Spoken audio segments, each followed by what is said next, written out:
মুফাসসিরিনে কেরাম বলেন আমলে সালেহ চারটি বস্তুর নাম। এক নাম্বার হচ্ছে ইলম। ইলম অর্জন করে ইবাদত করলে সেই ইবাদতের ভিতরে মজা পাওয়া যায়, স্বাদ পাওয়া যায়। ইলম নাই, ইবাদতে স্বাদ কম। শিক্ষা গ্রহণ করে তাকে ইবাদত করতে হবে। নামাজ যদি জানা থাকে কোন ক্যাটাগরিতে নামাজ পড়লে নামাজ হয়, ইরি ক্ষেতের আইলের ভিতরে দাঁড়াইয়া নামাজ পড়লে সে নামাজ আল্লাহর দরবারে কবুল হয়ে যায়।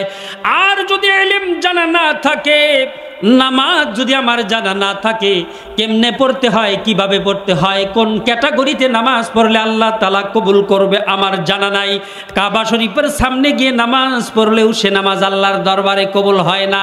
কারণ কি জানেননি? নামাজ পড়ার ইলম তার কাছে নাই।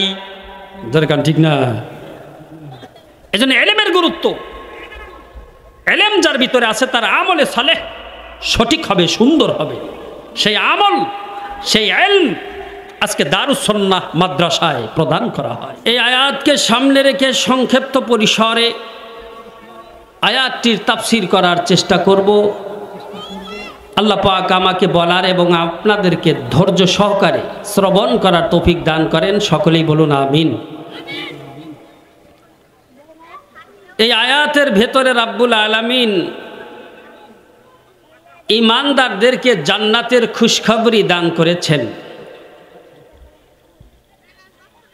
পুরস্কারের ঘোষণা দিয়েছেন। কি ঘোষণা দিয়েছেন? আল্লাহ পাক এই আয়াতের মধ্যে ইরশাদ করেছেন, ওয়াবাশশিরিল্লাযীনা আমানু ওয়া আমিলুস সালিহাত।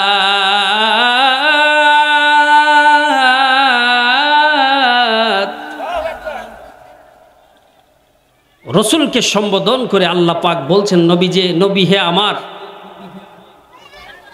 আপনি তাদেরকে সুসংবাদ প্রদান করুন যারা ঈমান আনবে এবং আমলে সালেহা করবে। তাদের জন্য কি রয়েছে? আন্না লাহুম জান্নাতিন তাজরি মিন তাহতিহাল আনহার।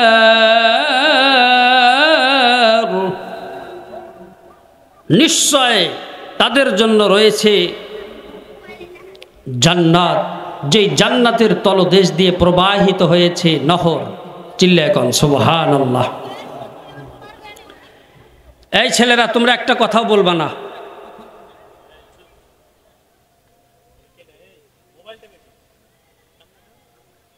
এবার আসুন, খুব লক্ষ্য করুন। সুসংবাদ প্রদান করা হয়েছে যারা ঈমান আনয়ন করবে। তিনটি বস্তুর সমন্বয়ে ঈমান। ঈমান কাকে বলা হয়? তাসদিক বিল জিনান, ইকরার বিল লিসান, আমল বিল আরকান। অন্তরে আল্লাহ পাককে বিশ্বাস করা, মুখে স্বীকার করা, আল্লাহর দেওয়া সকল বিধান পালন করা। এই তিনটি বস্তু যার ভিতরে বিদ্যমান থাকবে তাকেই বলা হবে ঈমানদার। তাকে কিদার বলা হবে? ঈমানদার। হিন্দুরাও মাঝে মাঝে কালিমা পড়ে। দরকার কথা ঠিক না বে ঠিক? কালিমা জানোস নি? দেখবেন টাস টাস কালিমা কইতেছে। তাই বলে কি সে মুসলমান হয়ে গেছে? না, অন্তরে বিশ্বাস করতে হবে।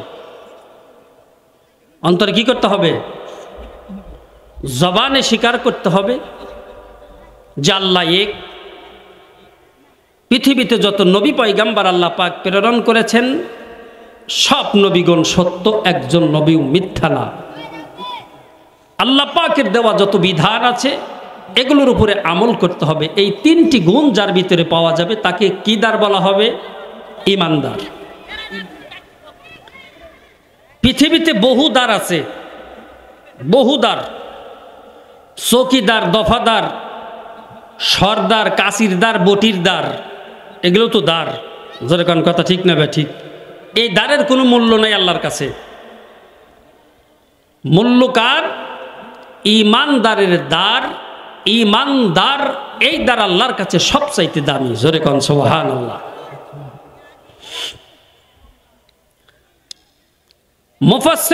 মুফাসসিরিনে কিরাম এই আয়াতের তাফসীর করতে গিয়ে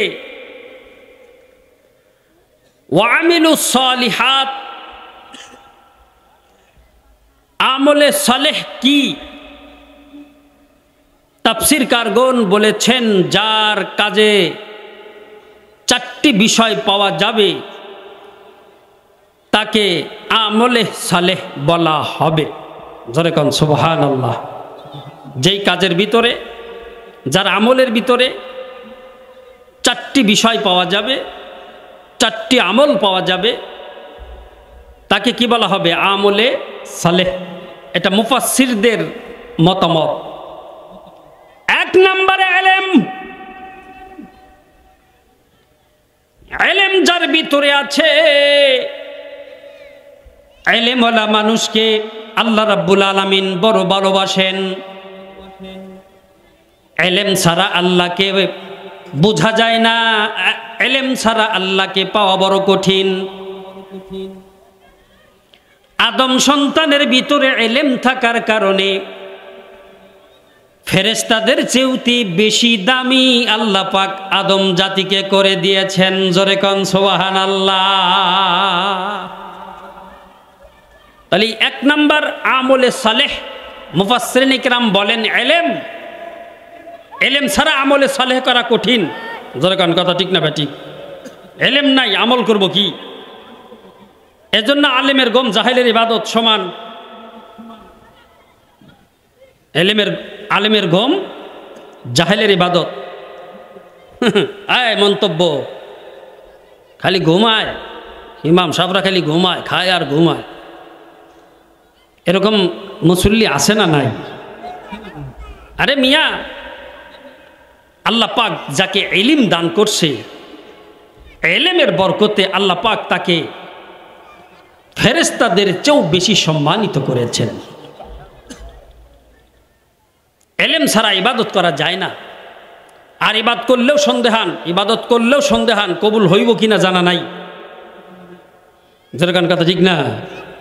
লক্ষ্য রাখতে হবে। এই পিচ্ছি টেয়ার করতেছে, এগুলো আসছে কোত্থেকে রে?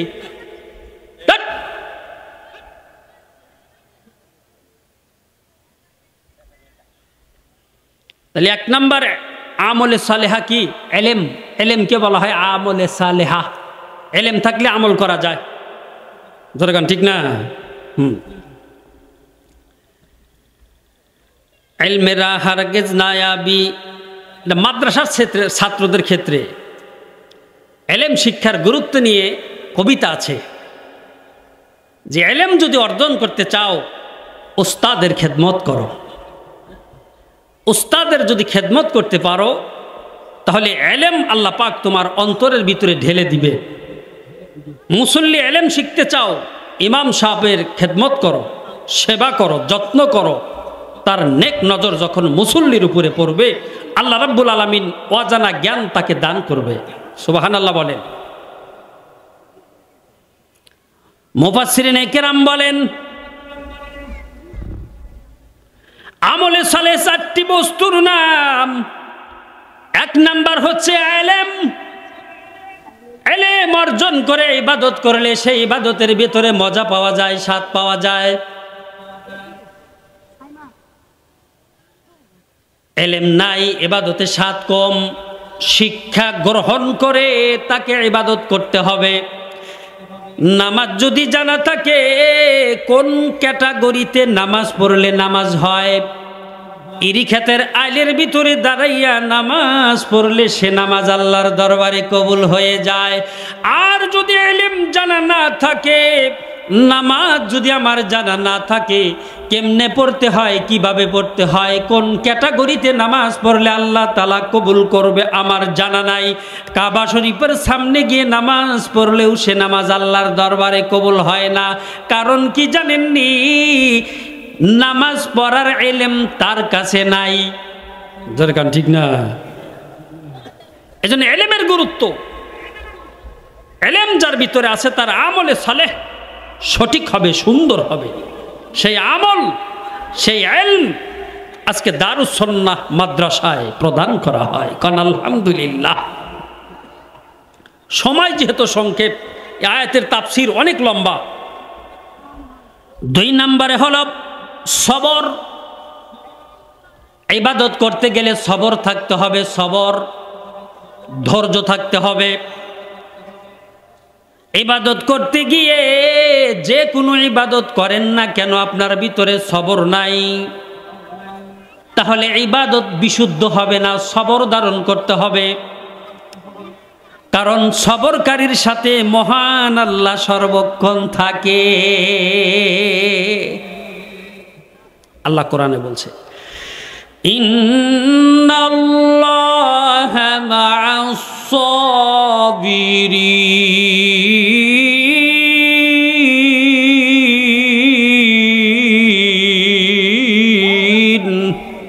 নিশ্চয় সবরকারীর সাথে আল্লাহ পাক থাকেন। সুবহানাল্লাহ। তাহলে 2 নম্বর আমলে সালেহার 2য় নাম্বারটার নাম হলো সবর। নামাজে দাঁড়াইছেন 4 রাকাত নামাজ 1 মিনিটে শেষ, সবর আছে না? সবর হারা, সবর হারা। রোজা রাখছেন, খালি গড়ি দেখে আর প্রকাশ করে কখন সূর্য অস্তমিত যাবে। আজকে বেলাটা বড় লম্বা রে, সূর্য ডুবতাছে না।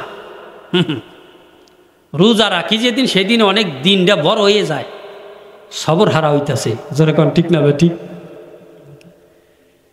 তাহলে 2য় নাম্বার আমলে সালেহ কাকে বলা হয়? মুফাসসিরিনে কিরাম বলেন সবরকে আমলে সালেহাও বলা হয়।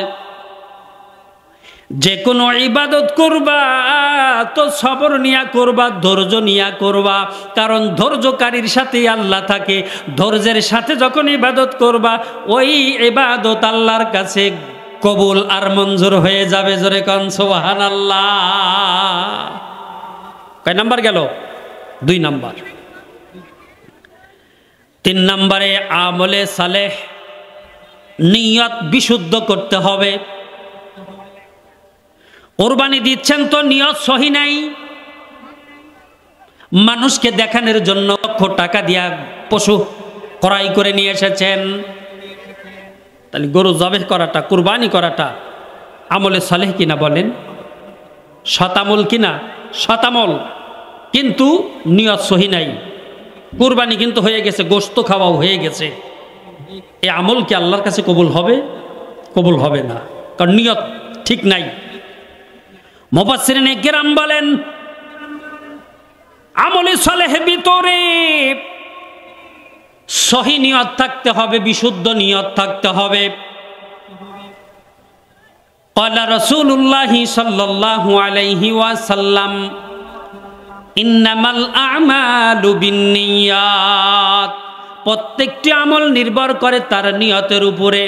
নিয়ত যদি বিশুদ্ধ হয় ওই আমল আল্লাহ রাব্বুল আলামিনের কাছে কবুল হয়ে যায়। বলেন সুবহান।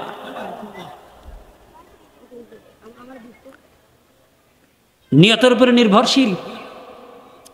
নামাজ পড়তে পড়তে কপালে দাগ হয়ে গেছে, মাঝে মাঝে প্রকাশ করে নামাজি বয়সে না পড়লে মানুষ ধিক্কার দিবে, এই জন্য একটু না পড়ে তো পারি না।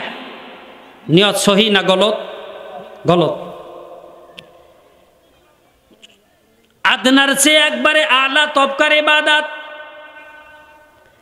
এই ইবাদতের ভিতরে নিয়ত যার সহি, বিশুদ্ধ নিয়ত যার হবে, আল্লাহর হাবিব বলেন আল্লাহ রাব্বুল আলামিনের কাছে তার ইবাদত কবুল আর মঞ্জুর হয়ে যাবে। ইবাদতের ভিতরে যদি গলত হয় সারা রাত নফল পড়লেও লাভ নাই, একটা সিজদাও আল্লাহর কাছে কবুল হবে না। এই জন্যে নিয়ত বিশুদ্ধ করে যদি অল্প আমলও করেন, আল্লাহর হাবিব বলেন নাজাতের জন্য তোমার অল্প আমলই যথেষ্ট হয়ে যাবে। চিল্লায় এখন সুবহানাল্লাহ, সবাই বলেন সুবহানাল্লাহ। তাহলে যে আমল করব ওই আমলের ভেতরে নিয়ত বিশুদ্ধ রাখবো তো ইনশাআল্লাহ।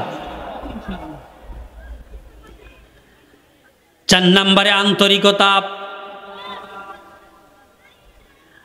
যে কোনো ইবাদতের ভিতরে আন্তরিকতা, ভালোবাসা থাকতে হবে। যদি ইবাদতের ভিতরে আন্তরিকতা না থাকে, ভালোবাসা না থাকে, আল্লাহর ভালোবাসা পাওয়াও বড় কঠিন। মহান রব্বুল আলামিন জিসিম দেখেন না, শরীর দেখেন না, মহান রব্বুল আলামিন তাকাইয়া দেখে বান্দার কলবের দিকে। যার কলব ভালো, মহান রব্বুল আলামিন তাকেও অনেক ভালোবাসে, মোহাব্বত করে। হযরতে বিলালে হাবশী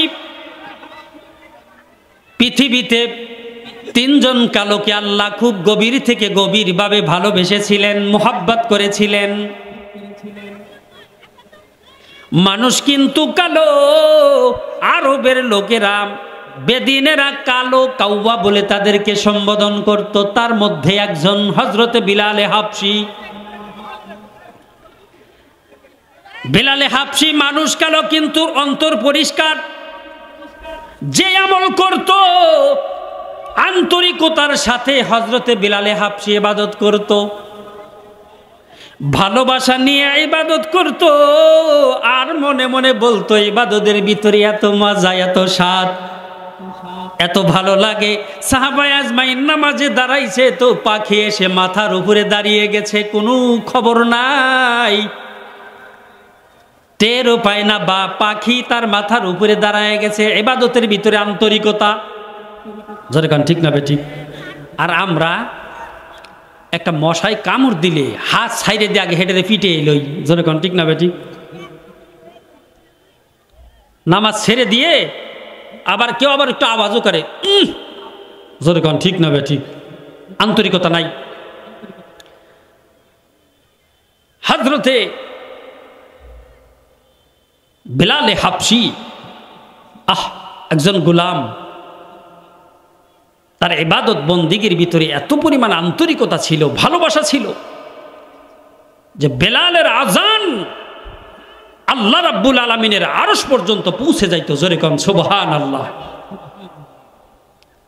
সাহাবায়ে আজমাইন একদিন দরখাস্ত করলেন, ইয়া রাসূলুল্লাহ, আমাদের ভাইদের ভিতরে অমুকের কণ্ঠ বড় সুন্দর, আজান দিলে পারে সুললিত কণ্ঠে আজান দেয়, বড় মধুর লাগে, বড় মজা লাগে, তাকে একটু আজানের অনুমতি দেন, সে যেন ফজরের আজান দিয়ে দেয়। আল্লাহর হাবিবের কাছে উপস্থিত করা হলে তাকে অনুমতি দিয়ে দিলেন, পারমিশন দিয়ে দিলেন, তুমি ফজরের আজান দিবা। বিলাল এখানে মাইনাস। বিলাল ফজরের আজান আজকে দিবে না, সুললিত কণ্ঠের অধিকারী তুমি দিবা ফজরের আজান। ফজরের আজান দিয়ে দিছে সুললিত কণ্ঠে। মদিনার মানুষ কয়, এত সুন্দর আজান কে দিল রে? পৃথিবীর শ্রেষ্ঠ ধ্বনি, আজানের ধ্বনি, চিল্লায় কোন সুবহান। আজান হয়ে গেছে, সূর্য আর উদিত হয় না, সূর্যর জায়গায় রয়ে গেছে। কিরে সুবে সাদেক কেন হয় না, পরিষ্কার কেন হয় না, পূর্ব সাইডে কেন পরিষ্কার হয় না? সাহাবায়ে আজমাইন মসজিদের ভিতরে জমায়েত হয়ে গেছে, কিন্তু অন্য দিনের মতো যেরকম পূর্ব সাইডে পরিষ্কার হতে থাকে, এর ভিতর দিয়ে আমরা নামাজ আদায় করে নেই। ওই দিন আজান দিয়ে দিছে, অন্ধকার আর পরিষ্কার হচ্ছে না, অন্ধকারে আবৃত হয়ে রয়েছে।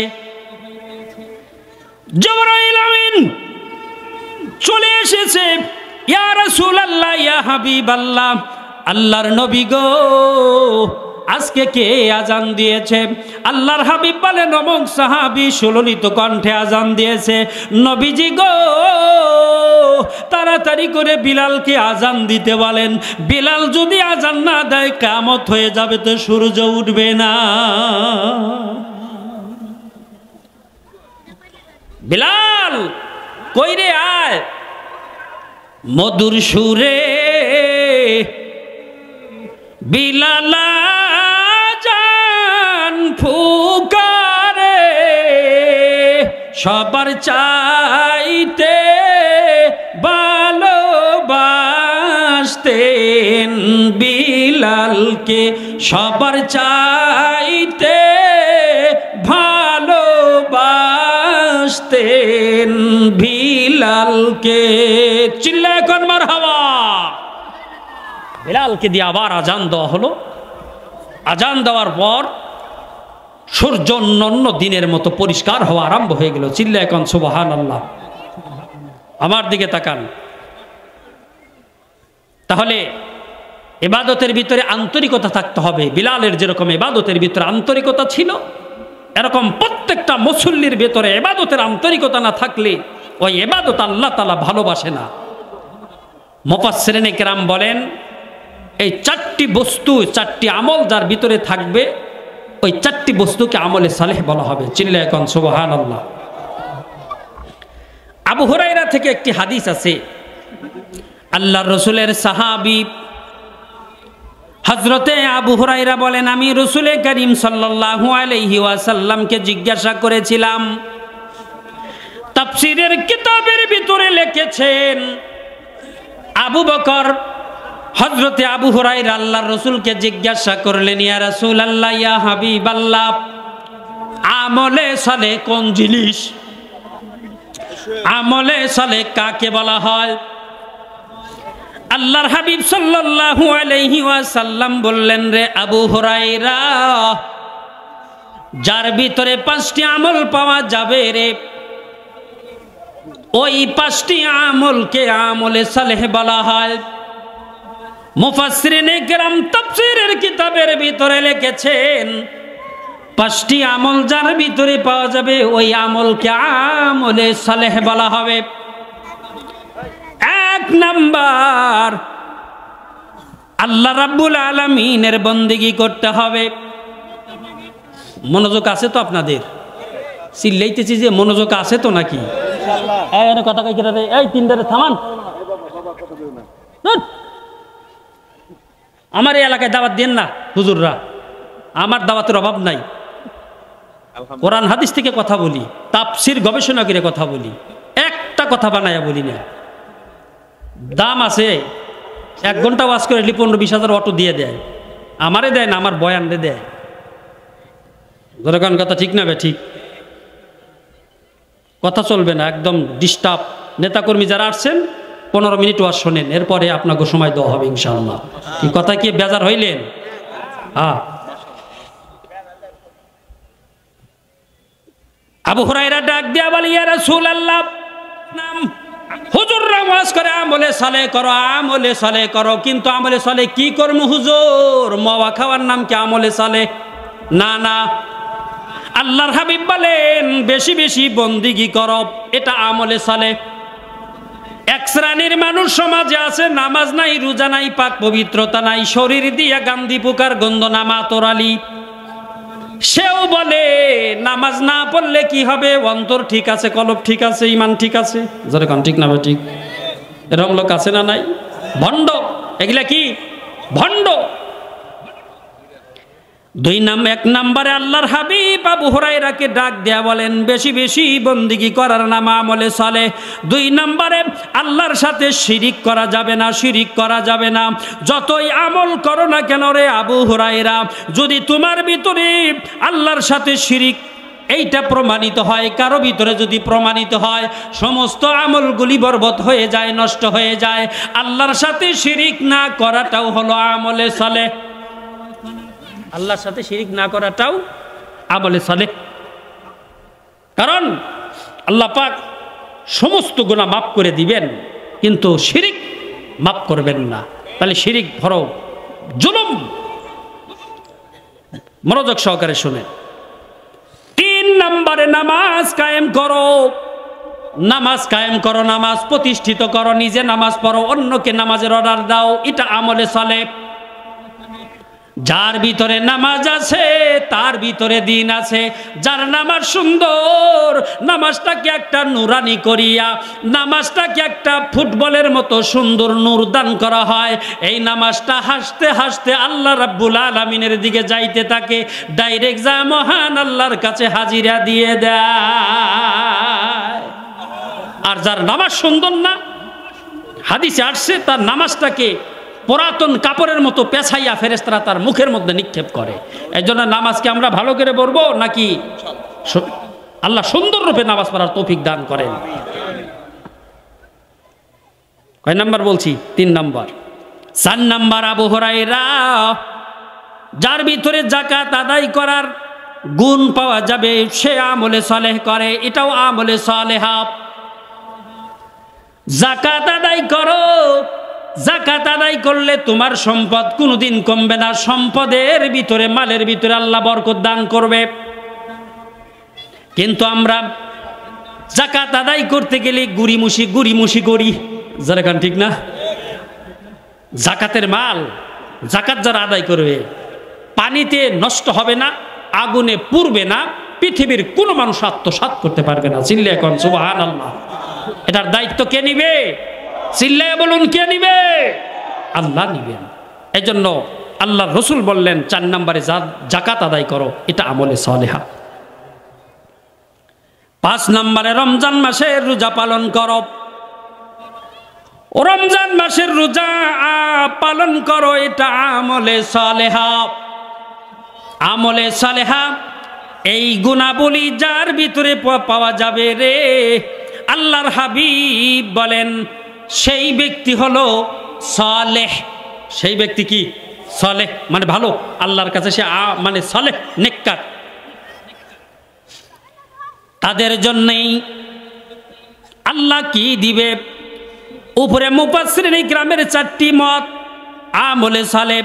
আবু হুরায়রা থেকে হাদিস riwayat 5টি মতামত, 5টি আমলের কথা বললেন, এটাও আমলে সালেহ।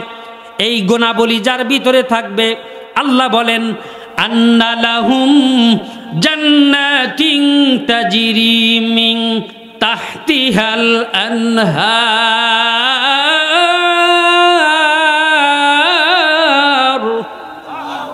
নিশ্চয়, নিঃসন্দেহে তাদের জন্য রয়েছে জান্নাত। চিল্লায়ে এখন সুবহানাল্লাহ। আর সেই জান্নাতের তলদেশ দিয়ে নহর প্রবাহিত রয়েছে, 4 রকমের শরবতের দ্বারা নহর জারি থাকবে। চিল্লায়ে এখন সুবহানাল্লাহ। জান্নাত পাইলাম, কয়দিন থাকুন? লাত্তি দিয়ে আবার বাড়ি করে দিবনি? কয় না, আল্লাহ কয় ওয়াহুম ফিহা খালিদুন।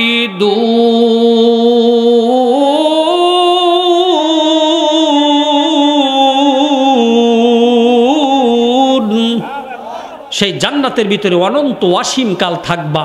চিল্লায়ে এখন সুবহানাল্লাহ।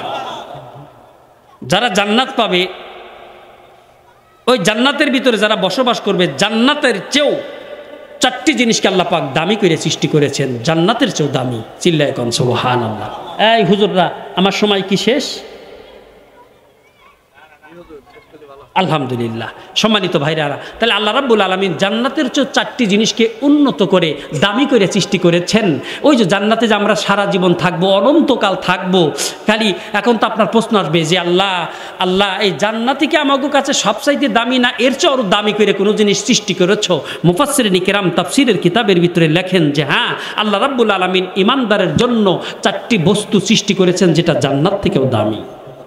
সুবহানাল্লাহ। আগামীকাল কইেন আরো জোরে কান সুবহানাল্লাহ। কোনোদিন সময় হইলে জান্নাতের চেয়ে আল্লাহ 4টি জিনিস দামি করে সৃষ্টি করেছেন, ওই আলোকপাত আমি করব। আল্লাহ পাক তৌফিক দান করেন। সকলে বলুন আমিন। ওমা তৌফিক ইল্লা বিল্লাহ। আসসালামু আলাইকুম ওয়া রাহমাতুল্লাহ। এখানে যারা নেতাকর্মীরা এসেছে সব আমার পরিচিত এবং মোহাব্বতের, ভালোবাসার। বুঝতে পেরেছেন? আমার একটা দাবি তাদের কাছে আছে না নাই? এই যে ভাই বসে রয়েছে, খুব মোহাব্বতের মানুষ। এই যে আমাদের আপনার সাবেক আমাদের কাউন্সিলর সাহেব, খুবই মোহাব্বতের মানুষ, শত পরিচিত আমাদের।